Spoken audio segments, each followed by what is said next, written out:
Hello, a very good evening. Thanks for joining us. The polls have just closed in Germany in one of the country's most important elections so far this century. At stake, Germany's struggling economy, its relationship with Ukraine and Russia, its attitude to the Trump administration, and what policy will it adopt towards migrants.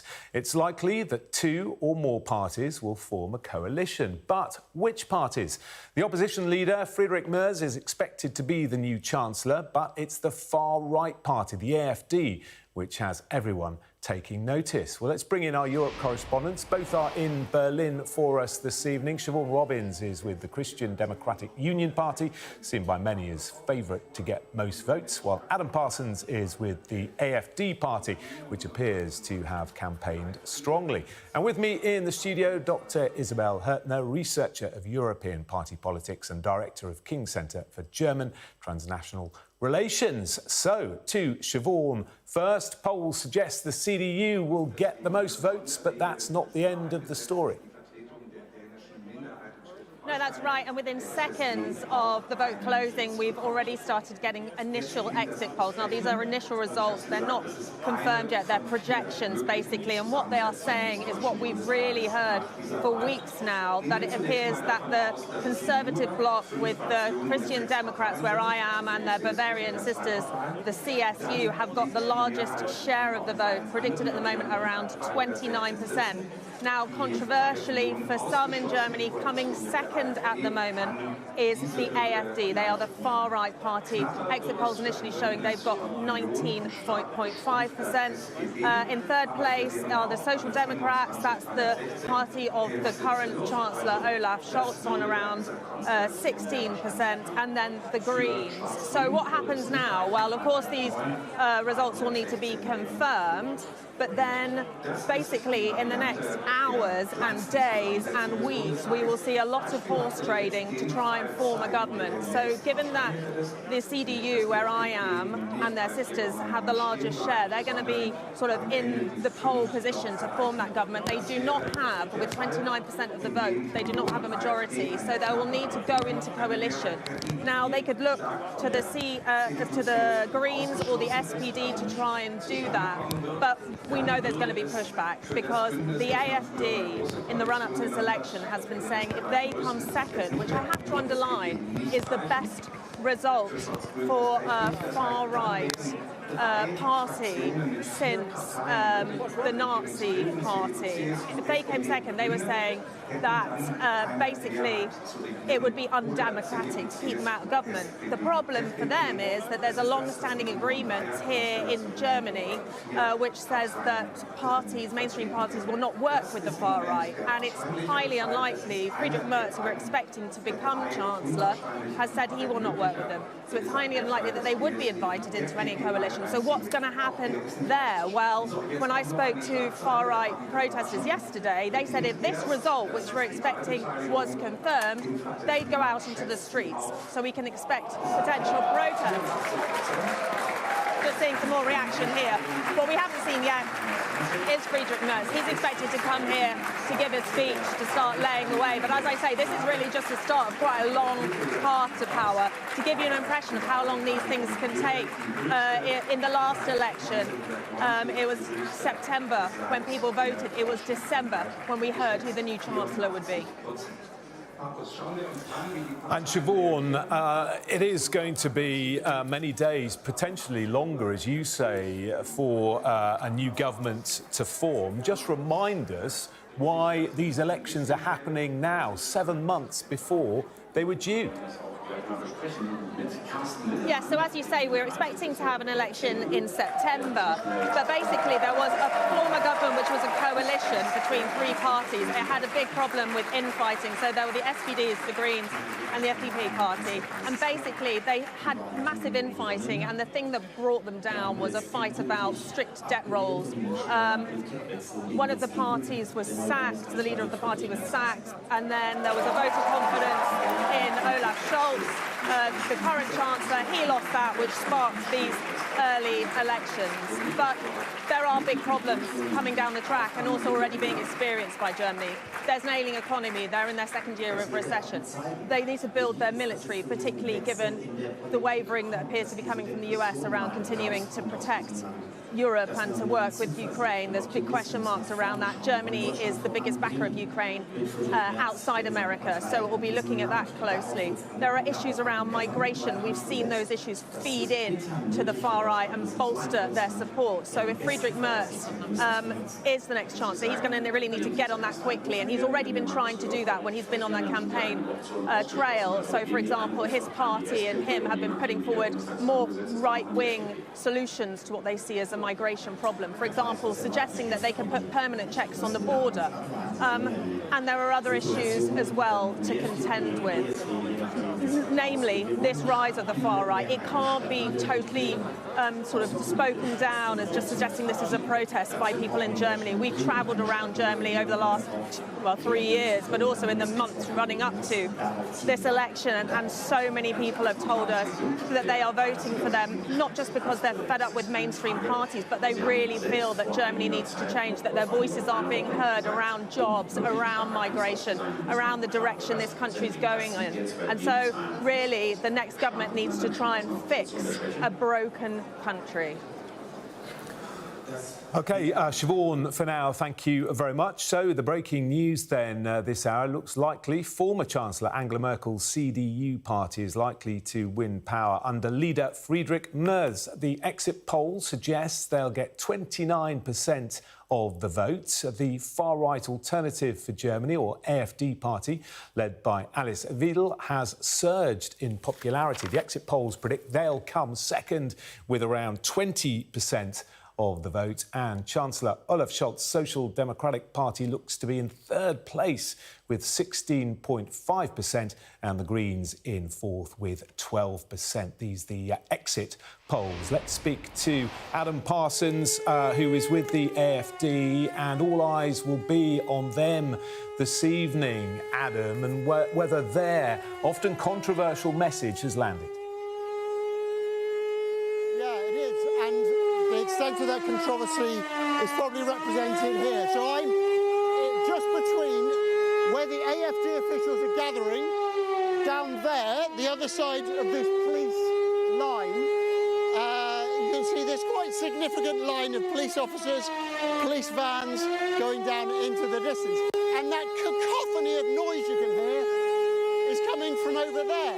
This is a protest bus that has been brought Berlin and as you can see, there's more police officers coming down now, and let's just move out of the way. So you could just see some of these protesters there have just been pushed to the ground.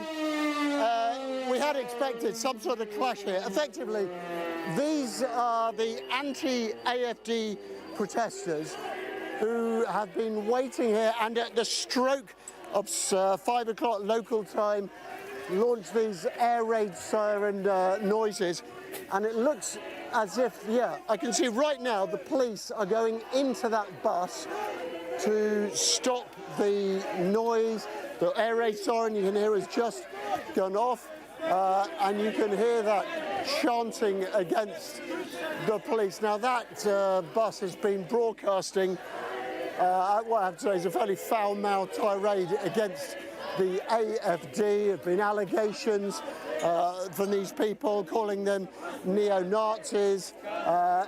This is exactly why the AfD, the Alternative for Deutschland, is such a controversial movement in German politics, because it has synthesized a slice of anger in German society, a sort of anti-establishment voice, anti-migration, and in some ways completely unapologetic in its messages. Alice Weidel, the Chancellor candidate, has talked of remigration. In other words, she hasn't defined it, but that is an idea of enforced migration of even German citizens with migrant origins who are deemed to not be worthy of their place in German society back to some amorphous country of origin. She's anti-climate change. She is a great mate suddenly of Elon Musk, who rolled in behind her. And these people here, as well as the AfD supporters over there, have been anxiously looking tonight at these results. Now, we're predicting, according to these exit polls, that the AfD will get, what, something just under maybe 20%, around 20%. At the last election, they polled 10%. So, how do you interpret that? Well, on the one hand, the AfD will say they've doubled their vote share. On the other, these people will say they haven't got more. And crucially, when you look at the arithmetic that's already coming out tonight, it would seem that a coalition will be able to be formed. For instance, off the top of my head, the Social Democrats, the CDU and the Greens potentially could form a governing coalition without involving the AfD. There was no point when anyone thought the AfD were going to be part of this government. There's a firewall idea in Germany, which is that the main parties refuse to go into government with the AfD. But there's been fears of a breach in that. What these people, what these protesters have been trying to pressurise politicians throughout this campaign is to hold firm, to say you don't need to go into government with the AfD. And I suspect that tonight they're feeling good that the AfD doesn't appear to have got more than 20%. OK, Adam, stay where you are, if you would. We'll come back to you in a moment. But just to remind viewers that it looks likely former Chancellor Angela Merkel's CDU party is likely to win power in Germany under leader Friedrich Merz. The exit poll suggesting this evening they will get 29% of the vote. The far-right Alternative for Germany, or AfD party, led by Alice Weidel, has surged in popularity. The exit polls predicting they will come second now with 20% of the vote. And as you can see, Chancellor Olaf Scholz's Social Democratic Party looks to be now in third place with 16.5% of the vote, and the Greens in fourth with 12%. Let's go back to Adam. Adam, you were talking about a potential coalition. The CDU, whatever government it manages to form, if it can't tackle the economy or migration, then the AfD will get further momentum, won't they? They're progressing bit by bit.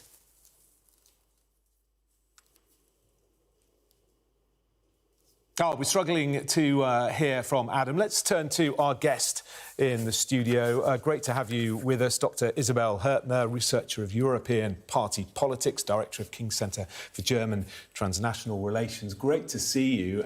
Fascinating result this evening, isn't it? What do you make of these exit polls?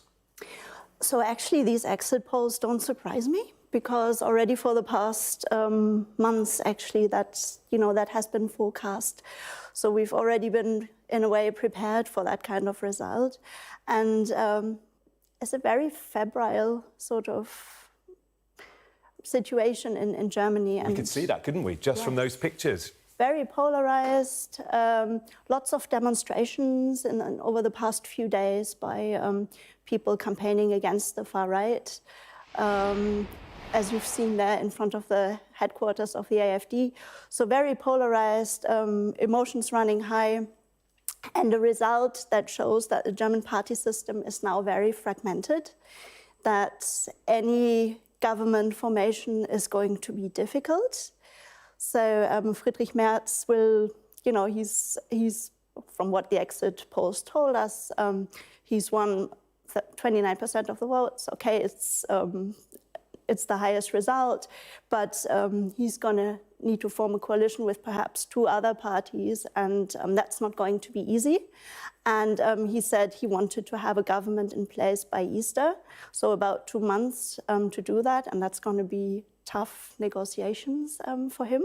Yeah, and we know how fragile these coalitions can be. Isabel, thank you very much for the moment. We're going to return, I hope, to our European correspondent, Adam Parsons, who is with those demonstrations and counter-demonstrations outside the AFD gathering where they are watching the results come in. Hopefully, Adam, you can hear me. I was just making the point that whatever government is formed, and it may well be a fragile coalition, as you say, with the Greens, with the SPD, the AFD are still going to claim a very victorious night tonight, aren't they? Because they have gained substantially. And not only that, they know that this is the long game. If the new government can't fix immigration, if they can't fix the economy, then they will believe that they're only going to go from strength to strength. Yeah, the AFD have said that they don't expect to be part of government this time, but they aim to be part of government in 2029. They think that they are on an inexorable rise to success. But really important, in the past few moments, we've had a projection from ARD, the state broadcaster, on the vote share. Now, on their projection, then this, I have to say, is enormously early. They're saying CDU-CSU Union would have 211 seats. They're predicting the AFD getting 142. And crucially, the SPD, they're saying 116. Why crucially? Because on that basis, if you were to put together the CDU and the Social Democrats, you would have marginally more than 50% of the seats in Parliament. And that could be the basis for what is called a grand coalition. The two biggest, most established parties in German politics, there is a long track record of them governing together. And if those projections are right, then instead of German politics looking towards another three-party coalition, which is, of course, what failed last time and led to this election, you could be in a position where you have the two biggest parties, the SPD and the CDU, the most established parties, holding power together. Now, I bring with this all sorts of caveats. These are early projections, and even on these projections, the majority that they would bring would be slender. They would probably need the tacit support of other parties, but they might get it, because the Greens, who have been in coalition, have good relations certainly with the Social Democrats through government. The Free Democrats probably have pretty good relations with the CDU, and with that sort of support, they may discover they have a rather stronger coalition than has existed for the past few years. What that would also mean was that the AFD would not have any influence on government. And one of the fears, I think, coming into this election by these people, by the people who so object to the AFD, and, of course, by the great rump of Germans who won't vote for the AFD, won't come out on demonstrations like this, but really object to the AFD, is that if the CDU had to start adapting its policies to make friends with the AFD, then it would drive Germany towards the right. If they're in coalition with the Social Democrats, that creates an entirely different political dynamic. And as a primary reminder, why is this important? Germany is the biggest economy in Europe, the most populous country in Western Europe, and when it comes to Ukraine, just two countries away, the biggest supplier of aid behind the United States. It's a G7 nation. This is a consequential election, and right now we have a very, very interesting result. We really do, Adam. Thank you very much for that. Just a fascinating Dr. Hürtner, isn't it? If that is the case, that the vote share prediction means there could be a grand coalition between the two main parties, one to the centre-left, one to the centre-right, but without the need for any smaller parties, what would that mean for Germany? That's going to be a disappointment, isn't it, for the AFD? I think the AFD will be disappointed anyway.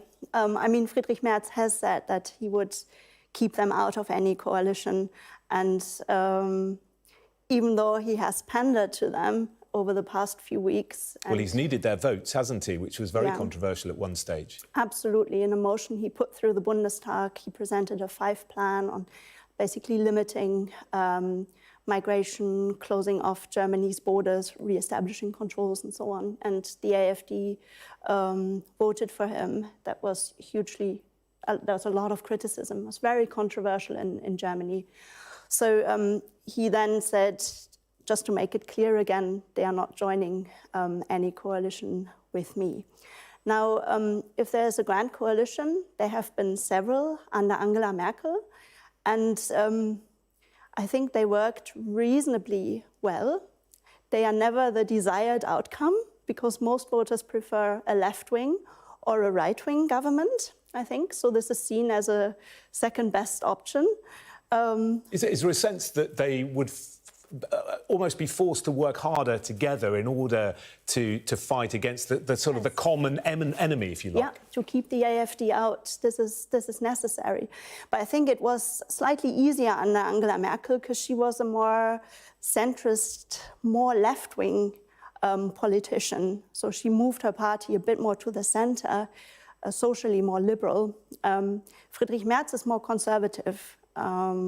Economically, but also socially. So I think working with him is going to be harder for the Social Democrats. So it's not going to be easy, that coalition. And you might also ask yourself what's in it for the Social Democrats, because they're not going to be, you know, the Chancellor is not going to be a Social Democrat. What kind of ministries are they going to get? So they're going to have to negotiate very carefully so that they're in a good place. Yeah, a huge amount to play for.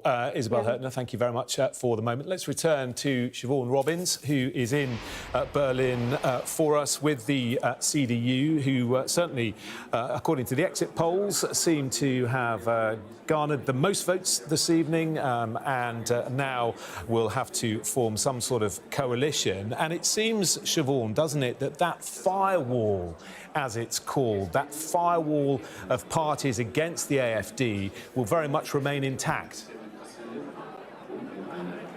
I mean, in the run-up to the election, Friedrich Merz, who we expect to be the next Chancellor, has been under a huge amount of pressure when it comes to the firewall.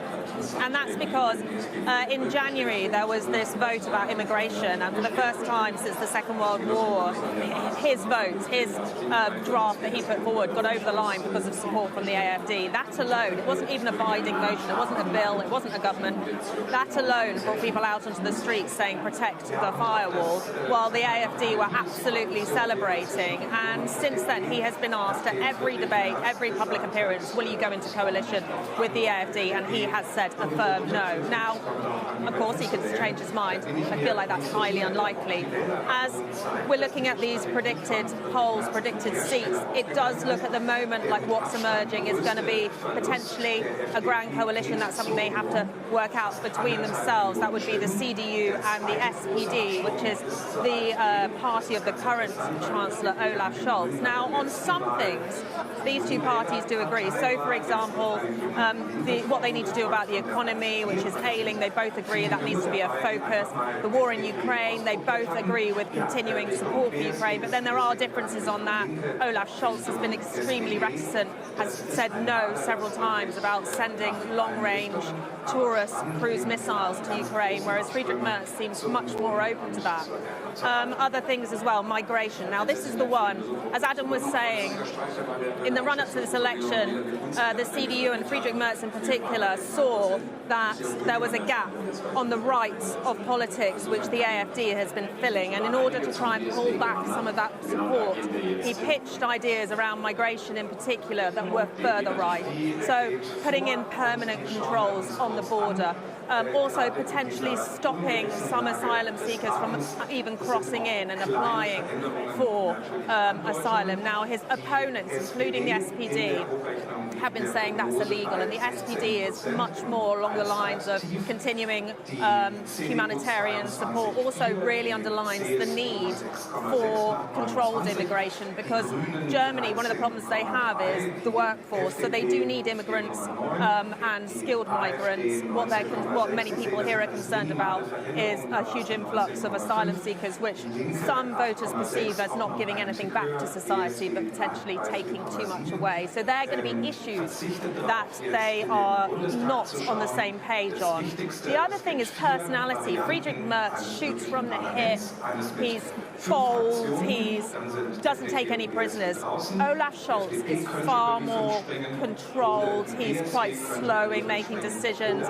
Many here blame him from the fact that Germany no longer seems to hold a central position in the EU. How will those two get on if they have to go into coalition? That's a really interesting dynamic, and I think people need to be prepared. This isn't going to happen tomorrow. They're not going to come out holding hands, waving and cheering. This often takes weeks and weeks and weeks. What I have seen tonight, though, who's definitely celebrating, on this big screen behind me, they just beamed in pictures from the AfD HQ. They are absolutely ecstatic. The fact that they have come second, the first far-right party since World War II to come second, they can't believe it. They are celebrating, celebrating, celebrating, and they are a force that is going to challenge whoever gets into government for the next 4 years. OK, Siobhan, with that update from the German elections in Berlin, thank you for the moment. And, of course, we'll keep across the results as they filter in over the next few hours and bring them to you.